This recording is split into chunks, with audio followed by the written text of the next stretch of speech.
Arithmetic progressions exercise 5.3. Question number 6. The first and the last term of an AP are 17 and 315. तो first and last term की value given है, ठीक है। Means ए की value हो गई हमारे पास में 17 और लास्ट टर्म की वैल्यू है en की वैल्यू, लास्ट टर्म की वैल्यू है हमारे पास में 350। इफ द कॉमन डिफरेंस और d की वैल्यू गिवन है हमारे पास में 9, how many terms are there, कितनी टर्म्स हैं, मीन्स आपको n की वैल्यू फाइंड आउट करनी है एंड देयर सम, और आपको फिर Sn की वैल्यू भी फाइंड आउट करनी है, ठीक है। आप देखिएगा यहां पर लास्ट टर्म की वैल्यू है 35, तो आप ऐसा करते हैं, यहां पर हम ऐसा करते हैं कि एक फॉर्मूला लिखते हैं En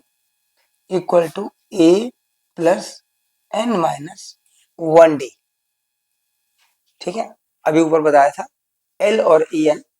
एक ही बात होती है, तो En की वैल्यू हमारे पास में है 350, En के प्लेस पर लिखते हैं हम 350, value of a is 17, it is given, value of n आपको निकालना है, n की वैल्यू आपको फाइंड आउट करनी है, value of d that is 9, it is given. आप देखिएगा पहले 17 को हम ट्रांसपोज करते हैं लेफ्ट हैंड साइड में, then sign will be changed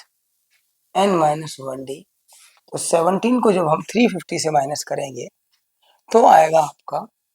333 और सॉरी यहाँ पर d की वैल्यू थी, ये यहाँ पर d की वैल्यू है हमारे पास में 9, यहाँ पर हमें 9 लिखना था, तो ये आ गया n माइनस 1 ब्रैकेट क्लोज 9। अब 9 की क्योंकि पूरे ब्रैकेट के साथ मल्टीप्लाई हो रही है, तो 9 को लेफ्ट हैंड साइड में लाइएगा, ट्रांसपोज करेंगे तो ये डिवाइड की फॉर्म में आ जाएगा। 333 को 9 से डिवाइड करते हैं, तो 333 को 9 से डिवाइड करेंगे तो आएगा आपका 37, ये आ गया आपका 37 equal to n minus 1, now transpose minus 1 at the left hand side, then its sign will be changed, and when we add 1 and 37 we will get 38, therefore n equal to आ गया आपका 38, ये n की value आ गई आपके पास में, ठीक है। इसकी रिक्वायरमेंट थी, ये हमारा आंसर है। अब देखिएगा Sn, ठीक है, Sn की वैल्यू हमें फाइंड आउट करनी है, तो Sn का फॉर्मूला आएगा n upon 2 a plus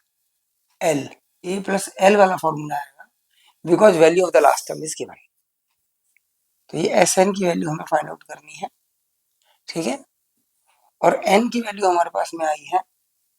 38 upon 2, a की वैल्यू है हमारे पास में 17 और l लास्ट टर्म की वैल्यू है हमारे पास में 350,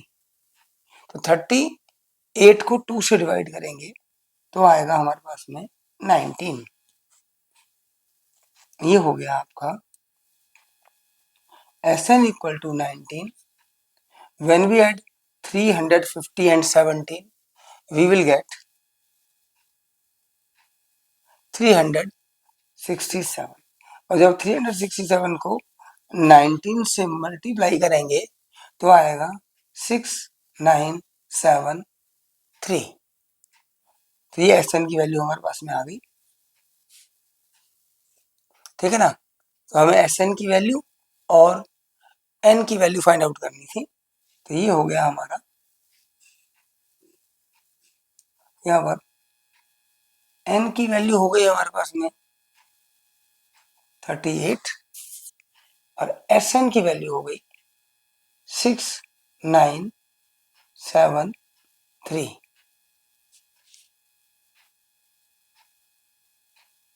आंसर